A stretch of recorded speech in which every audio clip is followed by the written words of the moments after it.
कुछ हम लोग यहाँ पर इस तरह के सेंटेंसेस देखेंगे जो सिंपल प्रेजेंट टेंस से बिलोंग करते हैं। तो जैसा कि पहले हम लोग कुछ एक्सप्रेशन समझ लेते हैं। क्या तुम्हें याद है? क्या तुम समझ रहे हो? क्या तुम्हें ऐसा लगता है? वह यहीं आसपास रहता है क्या? क्या वह स्कूल जाती है? क्या तुम्हें कुछ अजीब लग रहा है? क्या तुम इस आदमी को पहचानते हो? क्या तुम प्रकाश को जानते हो? क्या तुम्हें कुछ अंग्रेजी आती है? क्या तुम्हें रास्ता मालूम है? तो इस तरह की जितने भी सेंटेंसेस हैं, अब इसे हम लोग किस प्रकार से बोलेंगे, तो चलिए हम लोग यहाँ पे देखते हैं। तो सबसे पहले देखिए, याद होना, रखना, इसको हम लोग इंग्लिश में कहते हैं रिमेंबर। ठीक है, अब हम लोग इसको क्या करेंगे, प्रैक्टिस करेंगे डिफरेंट डिफरेंट सब्जेक्ट के साथ। Do you remember? Do I remember? Do we remember? Do they remember?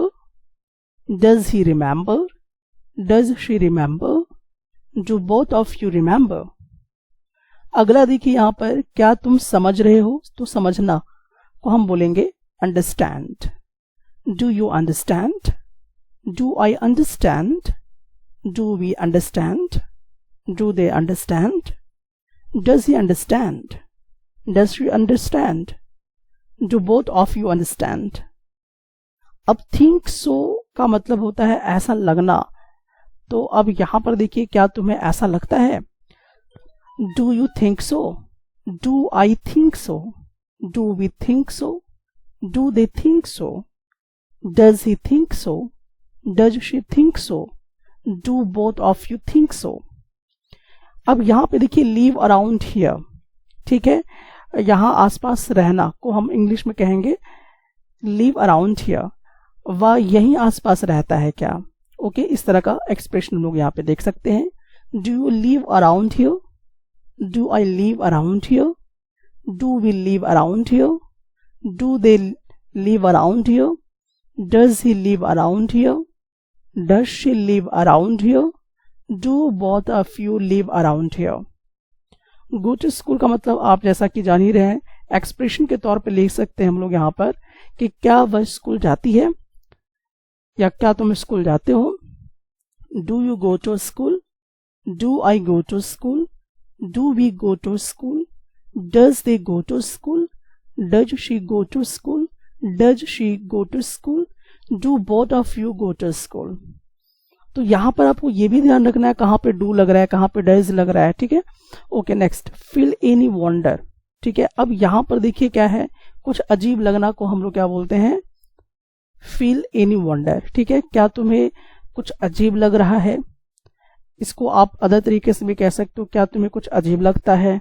ठीक है, तो यहाँ पे देखिए किस प्रकार से हम लोग इसको यूज करेंगे। Do you feel any wonder? Do I feel any wonder?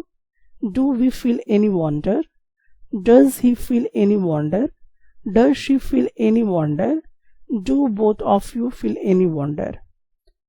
Know this man. इस आदमी को जानना, जैसे कि क्या तुम इस आदमी को जानते हो, जिस तरह का यहाँ पे सेंटेंस का एक्सप्रेशन है। Do you know this man? Do I know this man? Do we know this man? Do they know this man? Does he know this man? Does she know this man? Do both of you know this man? Know प्रकाश मतलब प्रकाश को जानना, पहचानना, इस तरह का है। जैसे expression के तौर पे आप ले सकते हैं, क्या तुम प्रकाश को जानते हो? Do you know Prakash? Do I know Prakash? Do we know Prakash? Do they know Prakash? Does he know Prakash? Does she know Prakash? Do both of you know Prakash? No English, no any English मतलब कि क्या तुम्हें कोई इंग्लिश वगैरह आती है, इस तरह का। ठीक है, जैसे एक्सप्रेशन के तौर पे आप ले सकते हो, क्या तुम्हें कुछ अंग्रेजी आती है? Do you know any English? Do I know any English? Do we know any English? Do they know any English? Does he know any English? Does she know any English? Do both of you know any English? Know the way, रास्ता मालूम होना को हम English में बोला करते हैं। जैसे एक्सप्रेशन के तौर पे आप ले सकते हैं यहाँ पर, क्या तुम्हें रास्ता मालूम है? Do you know the way? Do I know the way? Do we know the way? Do they know the way? Does he know the way? Does she know the way? Do both of you know the way? तो ये first method हुआ। इसके through हम लोगों ने क्या किया है कि आपने क्या किया कि यहाँ पे जो ग्रुप ऑफ वर्ड्स है उसका प्रैक्टिस भी हो गया, डू और डज किसके साथ लगना है ये भी प्रैक्टिस हो गया है।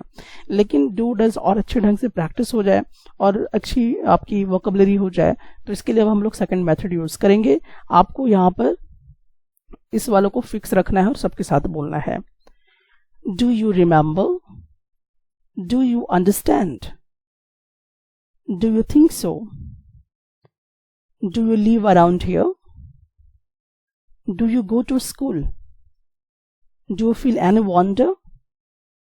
Do you know this man? Do you know Prakash?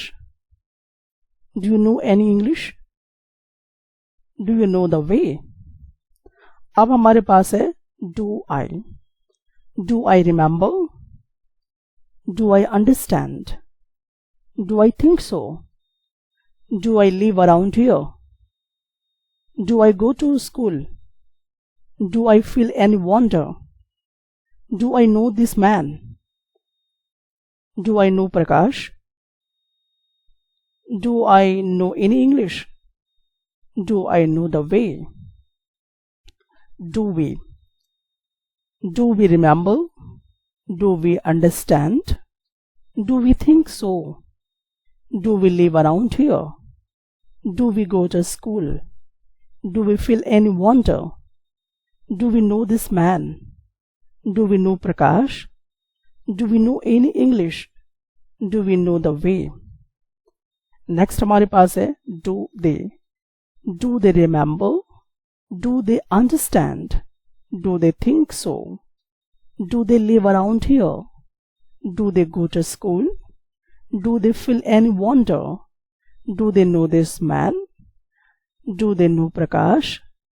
Do they know any English? Do they know the way? अब देखिए ही और she के साथ आपको does यूज करना है। Does he remember? Does he understand? Does he think so? Does he live around here?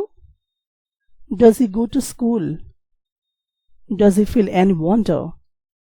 Does he know this man? Does he know Prakash? Does he know any English? Does he know the way? Next हमारे पास है does she. Does she remember? Does she understand? Does she think so? Does she live around here? Does she go to school? Does she feel any wonder? Does she know this man? Does she know Prakash? Does she know any English? Does she know the way? Do both of you. Do both of you remember? Do both of you understand? Do both of you think so? Do both of you live around here? Do both of you go to school? Do both of you feel any wonder? Do both of you know this man? Do both of you know Prakash? Do both of you know any English? Do both of you know the way? तो इस प्रकार से आपने दोनों method से practice कर लिया है। अब आप बिल्कुल इसी चीज को दोनों मेथड से लिखिए ताकि आपकी जो डू और डज की प्रैक्टिस वो बेटर हो जाए और वोकैबुलरी भी आपके माइंड में सेटअप हो जाए। आपका जो स्पीच ऑर्गन्स है वो बहुत ही बेहतर ढंग से ट्रेंड हो जाए।